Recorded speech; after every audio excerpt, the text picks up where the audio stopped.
आ गए। उसने दोनों के समक्ष विवाह का प्रस्ताव रख दिया।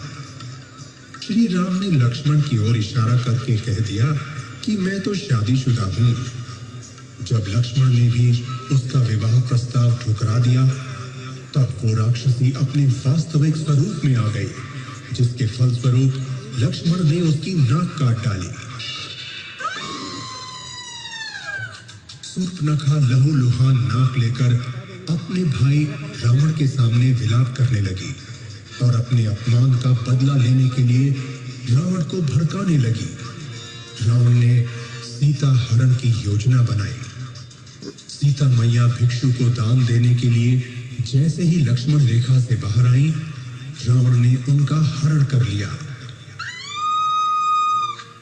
जंगलों में भटकते हुए लंका की खोज करते करते उनकी भेंट होती है हनुमान जी से, जो उनकी व्यथा सुनकर अत्यंत दुखी हो जाते हैं और उनकी आजीवन सेवा करने का प्रण लेते हैं।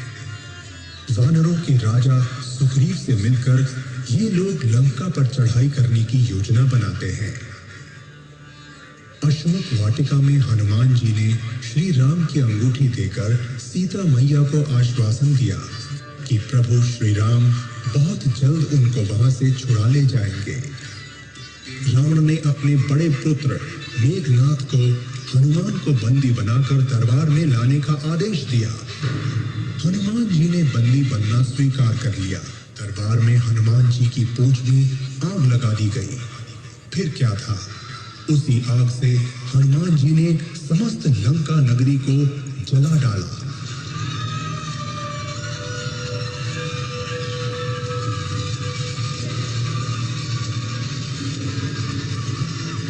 सोने की लंका धूम-धूम करके विध्वंस होने लगी। हनुमान जी ने सीता मैया से निशानी के तौर पर ली चूड़ामणि जब श्री राम को दी, तो श्री राम रोने लगे और प्रण किया कि युद्ध करके वो अपनी भार्या को रावण के चंगुल से छुड़ा लेंगे। दूसरी तरफ लक्ष्मण मेघनाथ की तरफ बढ़े। मेघनाथ ने घबराकर वीरघातनी शक्ति चलाई, जिससे लक्ष्मण मूर्छित हो जमीन पर गिर पड़े। हनुमान जी उन्हें उठाकर शिविर में ले आए। जामवंत जी के कहने पर लंका के वैद्य सुषेण को बुलाया गया। उन्होंने पर्वत और औषधि का नाम बताकर हनुमान जी को संजीवनी बूटी लाने को भेजा। हनुमान जी पर्वत पर पहुंच तो गए, पर औषधि न पहचान पाने के कारण पूरा पर्वत ही उठा लाए। संजीवनी बूटी के उपचार के उपरांत लक्ष्मण जी ने आंखें खोली और श्री राम हर्षित हो उठे। भयंकर युद्ध से रावण मन ही मन भयभीत हो रहा था।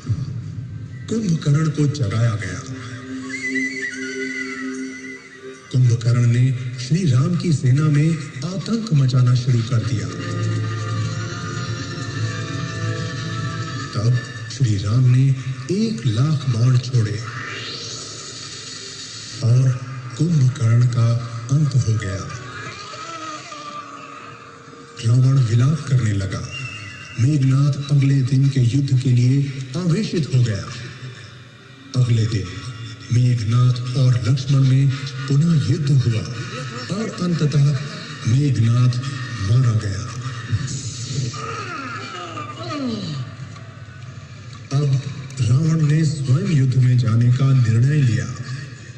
रावण के वज्रतुल्य शरीर में किसी शस्त्र का असर ही न होता। रावण की निशाचरों की विचित्र सेना वानरों और भालुओं की सेना से भिड़ने लगी।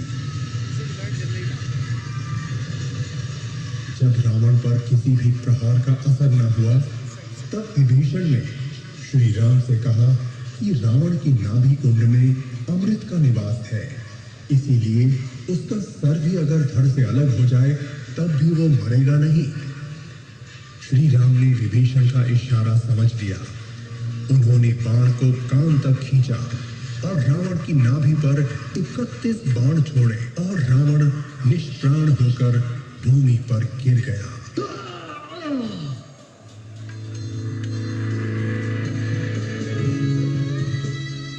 और फिर राम और सीता का मिलन हुआ, साथ ही बुराई पर अच्छाई की विजय हुई।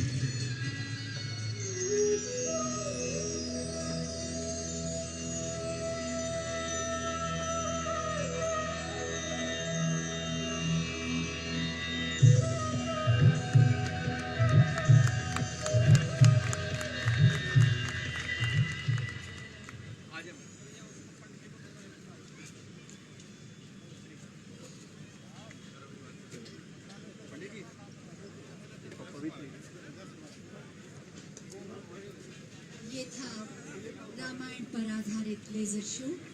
हम माननीय मुख्यमंत्री महोदय से अनुरोध करेंगे कि वो दीपावली मेले के उद्घाटन के लिए प्रस्थान करें।